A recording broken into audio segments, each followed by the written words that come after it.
Today I'm going to try to explain why you like the gym. I'm going to use the explanation biblically, of course. It sounds like a silly concept, but people who go to the gym and actually find progression in their system, whatever workout system that they have, that always carries over to something more meaningful. Countless of gym influencers always want to do something outside of the gym. I've had plenty of conversations with business owners who say that they started this whole disciplined business because they found the true routine in the gym or in a sport, you know what I mean?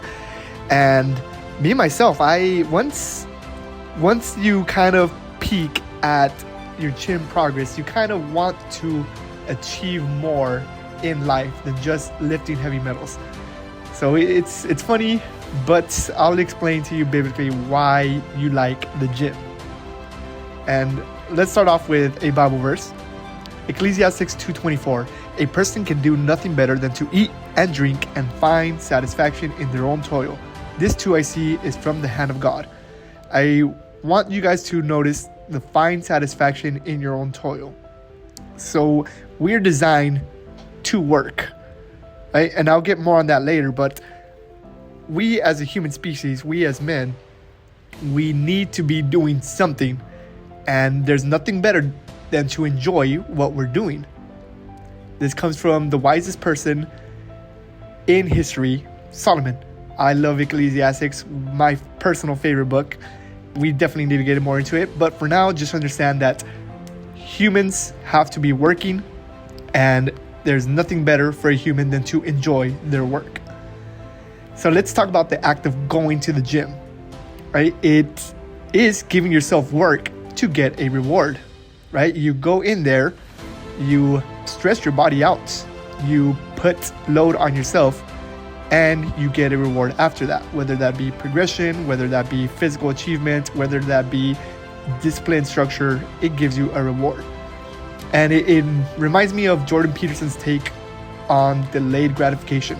This was before he was a Christian. He was just pondering the idea of what God is, right? And his word in the 12 rules of men, something like that, 12 rules of life, he states that humans created the concept of God. So his rationality was that when early civilization was springing up, they found out that the more sacrifice that they put in, the bigger the reward. And so humans made up this idea of somebody is always watching that you do the right thing, because if you sacrifice now, you'll get a bigger reward later. So his idea of God was the human's realization of delaying gratification. If you take care of your neighbor, if you watch over his crop, your neighbor will like you more and you'll get more reward from that.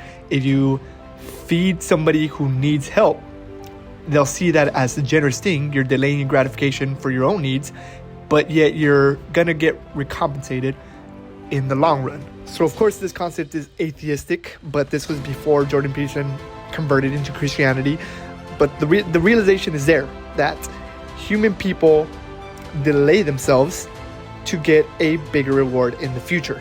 And that constant monitoring of yourself, of your own actions, of your own virtue, that idea is God to human society. So you may not believe in God, but you can kind of see this idea of you delay your actions, your instant gratification, you delay that junk food, you work hard right now so that later on you can get rewarded.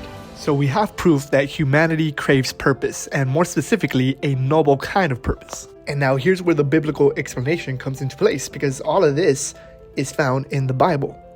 Right? So let's read Philippians 4, verse 8. Finally, brothers and sisters, whatever is true, whatever is noble, whatever is right, whatever is pure, whatever is lovely, whatever is admirable, if anything is excellent and praiseworthy, think about such things. Whatever you have learned or received or heard from me or seen it in me, put it into practice. So God designed us to do all of this virtuous thing. And that's why when you go to the gym, you have this realization of, I am doing something that's praiseworthy. I'm working out and that's admirable. I'm doing this and it is giving you a feeling of virtue. It's a very small feeling, but it's giving you that feeling. Now, that feeling does come with a cost. So there is some self-centeredness to lifting weights, right? Because we do this in terms of vanity. we want ourselves to look good. We do this for lust. We want to attract the opposite sex. We boost our ego and we accentuate our pride. That is our human side. That is whenever we are separated from God. And this is all throughout any discipline, any virtuous thing. We always have this corruption in it. So politicians, it's supposed to be a good structure to help the people out, yet it is corrupt. Church people, they're supposed to be virtuous or seeking the truth, and yet they're very judgmental. That is because our human nature comes out. So let's talk about sin. Sin is the separation from God. And the first sin, you guys should know the story. Adam and Eve, they ate from the fruit. But what you don't know is what the devil told them to convince them to eat from the fruit. This is the devil speaking. For God knows when you eat from it, your eyes will be opened, and you will be like God, knowing good and evil. Notice what it says. You will be like God. So every time we choose to do something wrong, it is because we think that we can do a better job than God. We put ourselves before Him.